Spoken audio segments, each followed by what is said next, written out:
Good morning बच्चों, शिक्षा coaching की ऑनलाइन क्लासेस में आपका स्वागत है। दोस्तों आज हम क्या करेंगे, पिछले जो हमारी क्लासेस थी वो गॉस के अनुप्रयोगों के ऊपर क्लासेस थी। आज हमारी जो क्लास है वो गॉस के अनुप्रयोग की चौथी क्लास है ना, फोर्थ।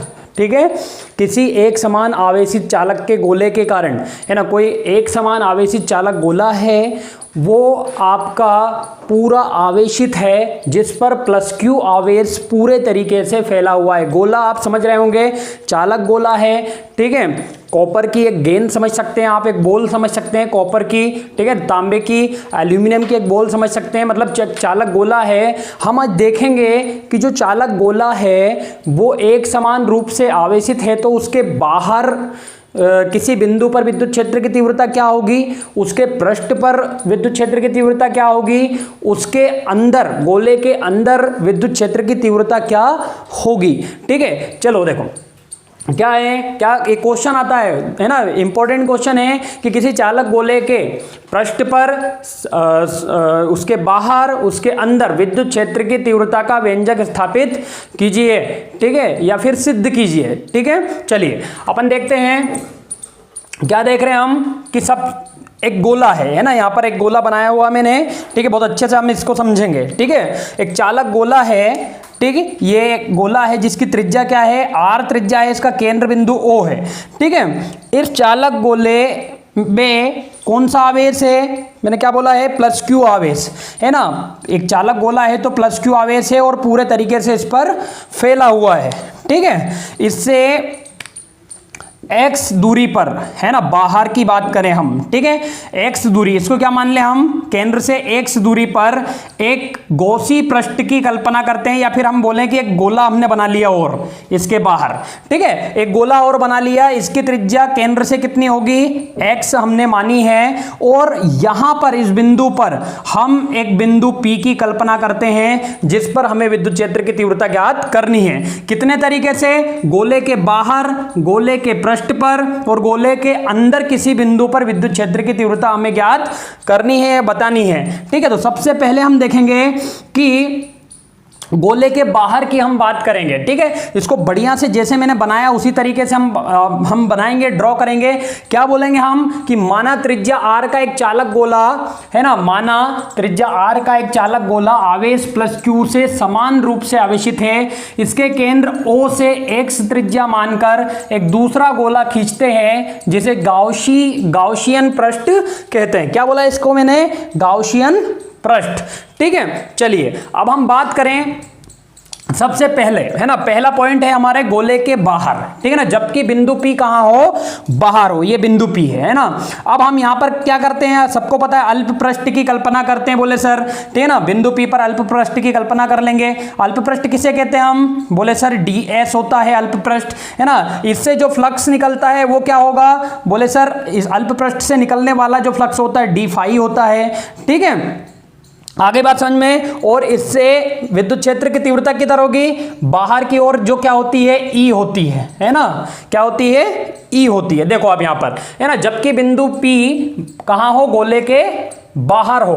ठीक है ना, बाहर है, तो हमने सबसे पहले क्या देखा, इस अल्प पृष्ठ से होकर गुजरने वाला विद्युत फ्लक्स। जिन्होंने भी पिछली क्लासेस नहीं देखी है वो पिछली क्लास देख लें, ताकि आपको ये सारी चीजें समझ में आने लगे। अल्प पृष्ठ, संपूर्ण पृष्ठ, है ना।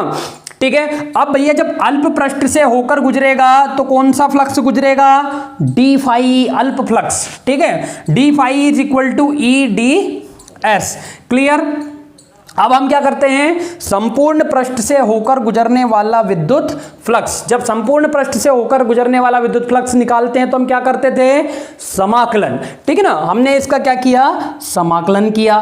ठीक है, तो E का नहीं होता, इसको बाहर निकाल लिया हमने, डी फाई E का समाकलन क्या हो जाएगा, फाई E, और आपका E बाहर आ गया, और ds का क्या हो जाएगा, S हो जाएगा। S क्या है यहाँ पर, संपूर्ण पृष्ठ। क्या है, संपूर्ण पृष्ठ। अब देखो ये एक गोला है ना, और गोले का संपूर्ण पृष्ठ होता है 4 पाई r स्क्वायर। क्या होता है, 4 पाई r स्क्वायर। लेकिन आर क्या होती है उस गोले की त्रिज्या, लेकिन मैं बाहर वाले गाउसियन पृष्ठ या गोले की बात कर रहा हूं तो इसकी त्रिज्या तो क्या है, बोले सर इसकी त्रिज्या x है। ठीक है, तो देखो मैंने क्या किया, phi E is equal to E into 4πx²।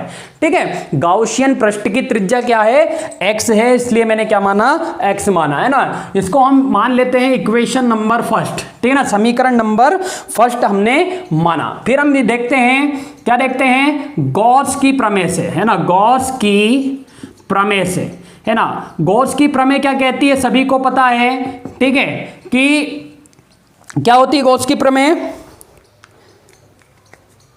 ठीक है, क्या होती है, phi E is equal to, है ना, 1/ε0 इंटू क्या होता है क्यू, है ना। इसको आप मान लीजिए इक्वेशन नंबर फर्स्ट, है ना, सेकंड।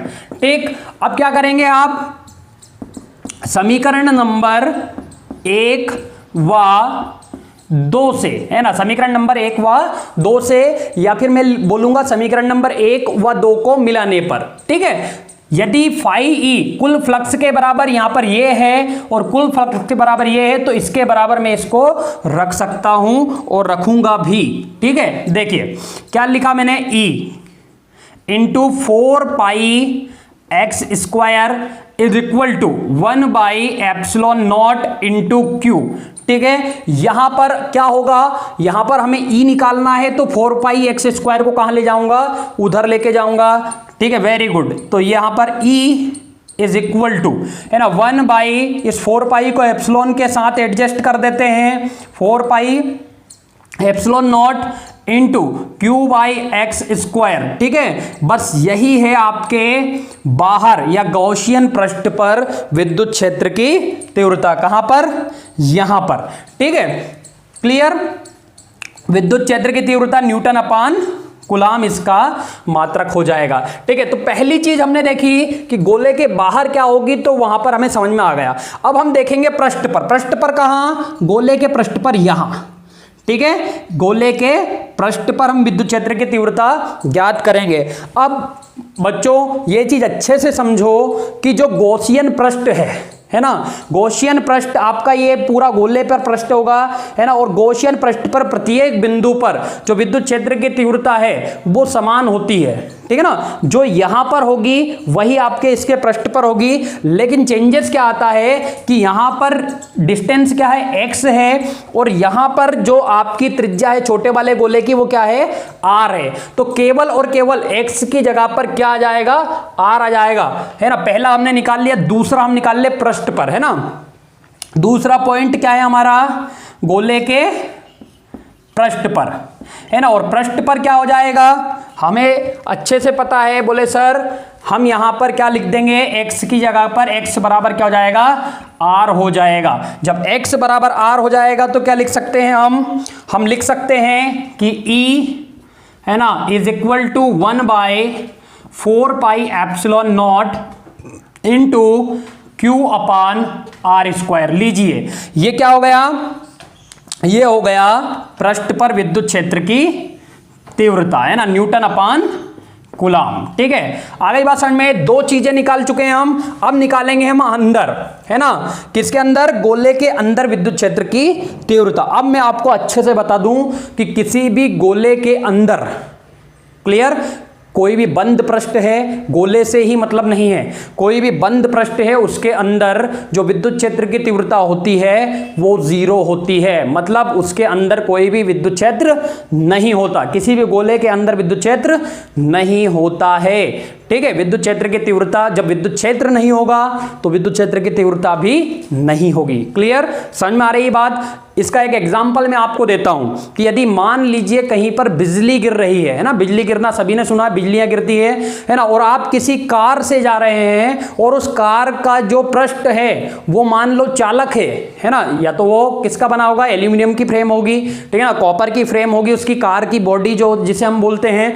अगर बिजली गिर रही है तो आप अपनी कार को छोड़कर मत भागिए, आपकी कार रोकिए और आपके पैर उठाकर आपकी जो सीट होती है उस पर इस तरीके से बैठ जाइए, आप पर आवेश का कोई भी प्रभाव नहीं पड़ेगा। क्यों?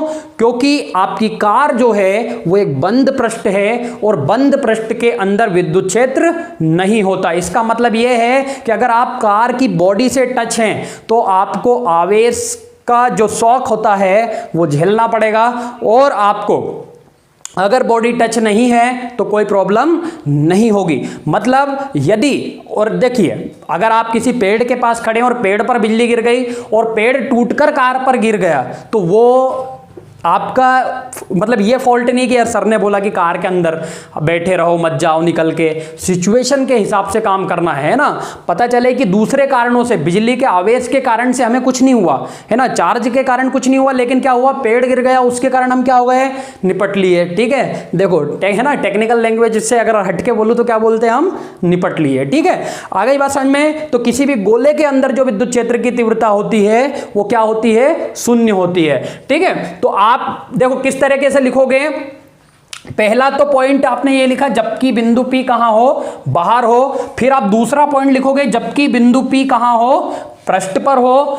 फिर तीसरा पॉइंट लिखोगे जबकि बिंदु P कहां हो, गोले के कहीं भी अंदर हो। जब है ना, तीसरा पॉइंट आप कैसे लिखोगे, ठीक है, वो भी मैं आपको लिखकर बता देता हूं। ठीक है, तीसरा पॉइंट आप ऐसे लिखोगे, ये दो पॉइंट आप उतार लेना या फिर स्क्रीनशॉट ले लेना, है ना। यहीं पर मैं तीसरा पॉइंट भी आपका कर देता हूं। ठीक है, ये दूसरा पॉइंट हो गया था। अब तीसरा पॉइंट आप देखें, है ना, जब बिंदु P कहां हो, गोले के अंदर हो। कहां हो, गोले के अंदर। ठीक है ना। तो क्या हो जाएगा, विद्युत क्षेत्र की जो तीव्रता हो जाएगी वो क्या हो जाएगी, शून्य। क्योंकि हमने बोला है या सर ने बोला है या हमने पढ़ा हुआ है कि किसी भी बंद पृष्ठ के अंदर विद्युत क्षेत्र की तीव्रता शून्य होती है। आवेश हमेशा किसी भी पृष्ठ की सतह पर होता है। क्लियर, बहुत ही इंपॉर्टेंट पॉइंट है, आप इस चीज को क्या करें, नोट डाउन कर लें कि आवेश हमेशा सतह पर होता है, अंदर नहीं होता। अगर गोल कोई गोली चालक है तो उसके अंदर विद्युत क्षेत्र की तीव्रता क्या होगी, 0 होगी, है ना। तो यहां पर हमारे तीनों पॉइंट क्या होते हैं, क्लियर होते हैं। आप बढ़िया से इसको उतारिए, लिखिए, नोट्स बनाइए। ठीक है, नेक्स्ट क्लास में हम बात करेंगे और इस चैप्टर का क्या करेंगे, अंत करेंगे। ठीक है, तब तक के लिए जय हिंद, जय भारत।